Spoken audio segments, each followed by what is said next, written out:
পুডিংকে সুন্দর করার জন্য উপরের ক্যারামেলটাই যথেষ্ট। কারণ এই যে দেখেন পুডিংটা কত ভালো লাগতেছে না, মাশাআল্লাহ দেখতে অনেক সুন্দর লাগতেছে। আর দুইটা পুডিং বানালাম, একটা রাইসার জন্য আর একটা আমাদের জন্য। সে ছোট তাই তার জন্য ছোট বানালাম আরকি। তো যাক, এই যে এখানে কোনো মেহমান নাই, ঘরে একটু মানুষ বেশি ছিল, তার জন্য একটু সুন্দর করে ডেকোরেশন করে আমরা খাবো আরকি। এখানে লাল সেমাইটা রান্না করা হইছে। আর এই যে দেখেন সেদিন আলুর চপ বানানোর একটু ডো রয়ে গেছিল ভেষণ, তো ওইটার জন্য আজকে একটু কি ভাজা খাবো এটাই ভাবতেছিলাম। পরে দেখলাম যে বাসায় লাউ পাতা ছিল আরকি, ওই লাউ পাতা দিয়ে ভাবতেছি ভাজা পরাটা করে। আসসালামু আলাইকুম, ওয়েলকাম করছি নতুন আরেকটা ভিডিওতে। সকালবেলা না, এটা সন্ধ্যা থেকে সন্ধ্যার নাস্তা কি খাবো এটা ভেবে একটু সেমাই রান্না করে ফেললাম।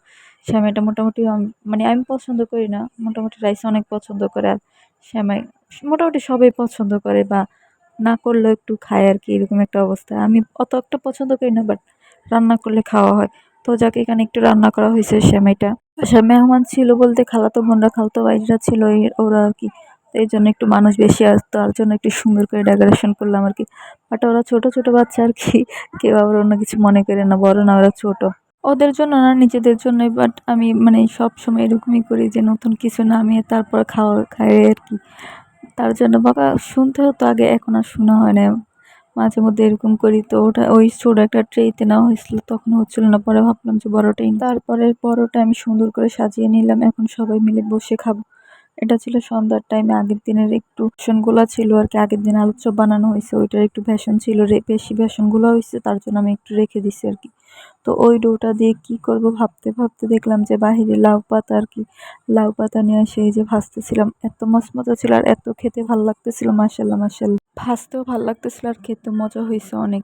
এই যে দেখেন দিলেই ফুলে ফুলে যাচ্ছে, আর এত মচমচা হয়েছে যা বলার মতন। আর এইটা ছিল রাত্রেবেলা, ওই দিনের রাত্রেবেলা আমরা পুডিং বানাইছিলাম। এই যে পুডিং এর বাড়িতে আমরা বানাবো, আর ছোটটাতে রাইসার জন্য, কারণ না হলে রাইসা মানে হলে কাটার জন্য পাগল হয়ে যায়। দেখা যায় একটু ফ্রিজে না রাখলে ভাল লাগে না, একটু মানে ঠান্ডা ঠান্ডা না খেতে পারলে ভালো লাগে না। তার জন্য রাইসার জন্য আলাদা করে বানাবো, আর আমাদেরটা আমরা ওই যে পুডিং এর বাড়িতে বানাবো বড়টা। তো যাক, এই যে আমাদেরটা হয়ে গেছে আলহামদুলিল্লাহ। এখন রাইসারটা দিয়ে দিছি। রাইসারটা এখনো রাইসা পড়া থেকে আসে নাই, রাইসারটা যাতে আসে দেখে যে ওরটা হইছে।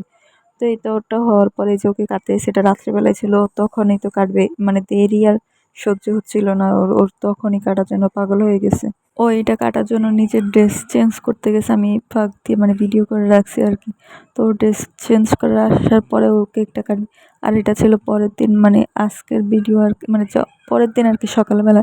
ঠান্ডা হচ্ছে আমাদের পুডিংটা, এই যে দেখেন খেতে এত মজা হয়েছে যা বলার মতো না। আর রাইসা কিন্তু মোটামুটি পুডিং পছন্দ, পুডিং বলতে কি দুধের যে কোনো জিনিসই ওরা পছন্দ করে অনেক। ও মানে ওর বাবাদের মতো হয়েছে, ওর পুপিরা বাবারা অনেক পছন্দ করে দুধের যে কোনো জিনিস, পায়েস, পুডিং বা সেমাই। যে বললাম যে ওর জন্য ও সেমাই পছন্দ করে, ও মানে ওর পুপিদের থেকে শিখছে যে সেমাই পছন্দ করাটা। এই যে দেখেন, আর অন্যদিকে সে জামা পরে আসছে এই যে পুডিং কাটার জন্য আর কি, মানে নিচে টি শার্ট পরা ছিল, ওইটা খুলে এই জামাটা পরে আসছে। এই যে যাক, আজকের ভিডিও পর্যন্তই। সবাই ভালো থাকবেন, সুস্থ থাকবেন, আল্লাহ হাফেজ।